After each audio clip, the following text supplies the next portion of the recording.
Téléchargez gratuitement l'application sur votre mobile iPhone, Android et sur iPad. Profitez des recommandations et des analyses de nos spécialistes en direct. Et suivez en temps réel nos émissions depuis les réseaux sociaux.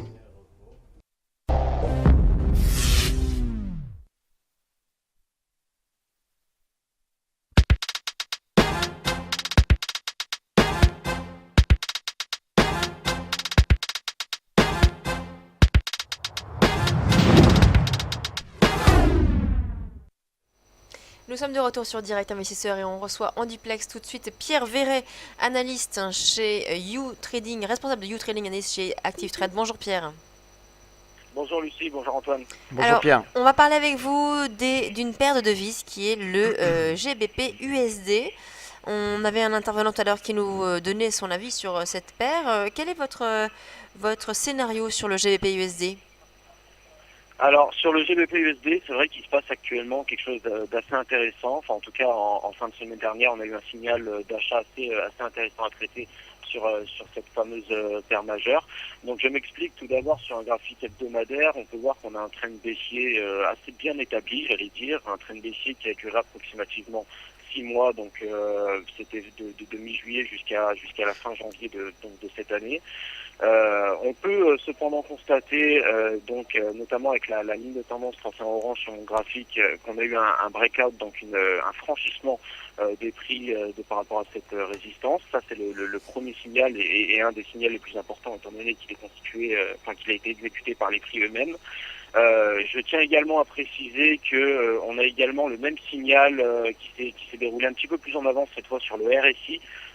Sur lequel j'ai pris le soin de surligner la ligne des 50% en rouge parce qu'on avait finalement un RSI qui était bien contenu en zone de vente en dessous de cette ligne des 50% pendant toute la durée de la tendance baissière.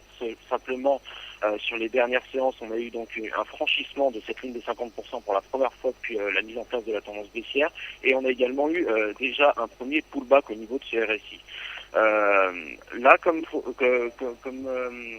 avec cette configuration, finalement, j'aurais, pour ainsi dire, des targets à 1,5484, 23,6% de Fibo, 1,58 et 1,6043,85 à peu près. Voilà.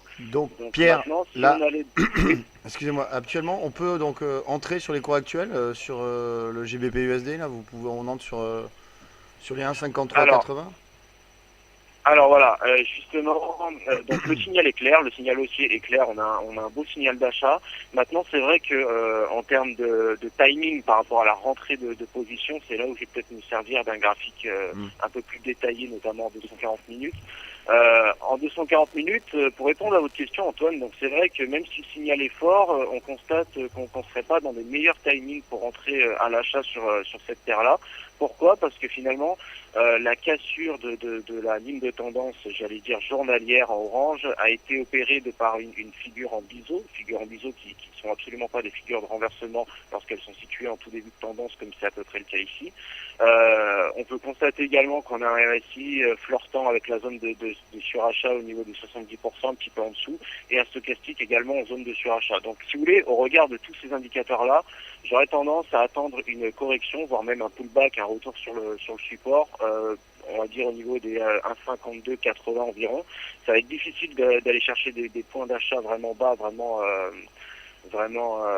finalement intéressant pour pouvoir entrer sur cette paire-là, mais je pense néanmoins qu'on devrait assister, si ce n'est pas un pullback, au moins une légère consolidation, un léger retracement des prix en direction de la zone support. Effectivement, je pense que c'est là qu'il faudra rentrer effectivement à l'achat. Donc on vise les 1,5280 pour entrer en position.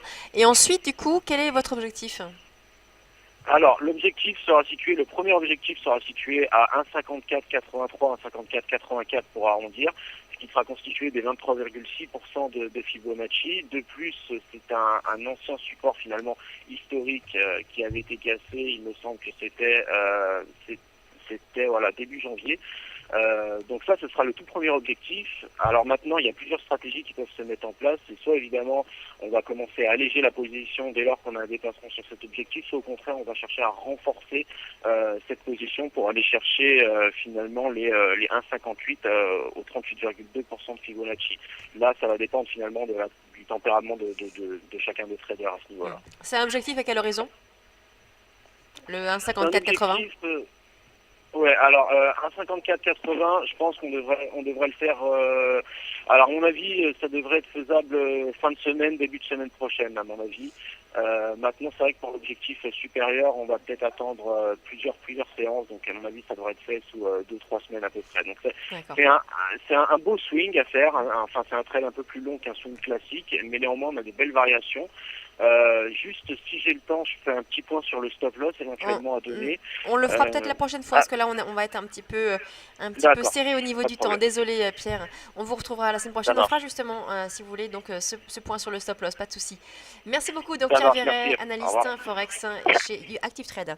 On marque une pause et on se retrouve tout de suite après un point pédagogique. Quel facteur impacte le marché du Forex?